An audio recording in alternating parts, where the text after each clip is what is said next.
passengers on board planes trying to take off. Right now, no word yet on how many flights are affected, but passengers are taking to social media, posting pictures of long lines and issues at airports around the world. They say they are unable to use the airline's website or app. This is a huge holiday weekend for travelers here in the U.S. and abroad. British Airways issuing a statement via Twitter apologizing for the system outage, saying, quote, "We are working hard to resolve the problem as quickly as possible. No word yet on what has caused the problem. We will bring you the very latest as soon as we get it." Dana Paula. Lizzie, thank you. What a mess, and it comes at a terrible time. There are, meanwhile, new developments this morning in the investigation into that horrifying suicide attack in Manchester, England. We're learning about red flags about the bomber that may have been missed. Plus, there are new details about his life before the attack. All this as Ariana Grande announces she will perform a benefit concert for the victims and their families. ABC's Matt Gutman has the story from Manchester. This morning, we learn about more red flags raised about Salman Abedi, the bomber who killed 22 people just outside an Ariana Grande concert on Monday. In this interview with the BBC, an official from Salman Abedi's mosque says the center's imam had previously reported him to police. One of our imams had reported this person. The responsibility has been shifted to the police and to the security services. And this morning, a friend of Abedi's tells ABC News that in 2011, he fought alongside a 16-year-old Abedi in Libya against the Gaddafi regime. They were part of the so-called Manchester Brigade. And now more details about Abedi's suspicious activities while renting this apartment. He can smell a strong smell coming out from the carpet. But Abedi slipped through the cracks. Today, the British government saying there are 23,000 current and former suspects and 3,000 so-called live suspects. But law enforcement sources tell ABC News they have the capacity only to monitor about 500 of them at a given time. This man's family member detained as officers stormed in. When I opened the door, there was officers right in front, about 3-4 officers right at the door, pointing guns. And the raids go on. This morning, 2 new arrests, 11 men now detained in connection to terrorism. And this city still very jittery. Police cars swarm this area screaming, "Get down," telling people to get back, shut off their phones.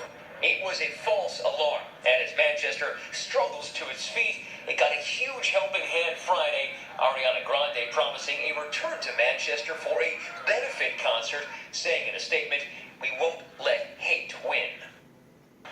Folks here in Manchester say they can't wait to welcome Ariana Grande back here for that benefit concert, which might come sooner than expected. While there's been this immense outpouring here, chalk all over this plaza. You can see the balloons and all those people at the memorial. Police say that hate crimes against Muslims have doubled just since the bombing. More work for weary investigators. And as we come on air, the British Prime Minister had just reduced the threat level from critical to severe. That, as we learn, that investigators cannot possibly monitor all 3,000 of those suspects at once, only 1/6 of them.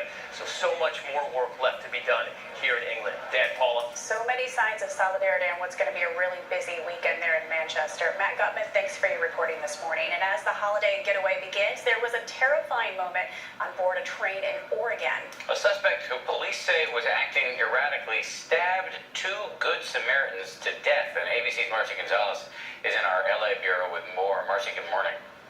Good morning, Dan and Paula. Police say those Good Samaritans did nothing but try to defend 2 women being targeted in a hate-filled rant. The confrontation quickly turned violent. They're responding to a stabbing at the transit station Hollywood. This morning, 2 people are dead and 1 injured after a stabbing on a Portland, Oregon train Friday that police say may have been religiously motivated. One was stabbed in the neck, and the other in the stomach. Witnesses say it started when the suspect began acting erratically, hurling insults at 2 young women believed to be Muslim, one wearing a hijab. Evelyn Hernandez says she was on the train at the time of the attack and heard the suspect. That he doesn't like Muslims because they're like, they're criminal. Several commuters stepped in trying to calm the man down. That's when witnesses say the suspect attacked, stabbing 3 of the Good Samaritans. 1 dying at the scene, a 2nd victim pronounced dead at the hospital. The alleged killer getting away, police catching up with him a few blocks from the station. North as one identified he's refusing to drop the knife. That confrontation caught on camera. in police custody. It's horrific. There's no other word to describe what happened today. And that third Good Samaritan who stepped in was rushed to a hospital, but this morning we're told that person's injuries are not life-threatening, and police are still questioning the suspect. Dan and Paula. Harrowing story, Marcy. Thank you very much.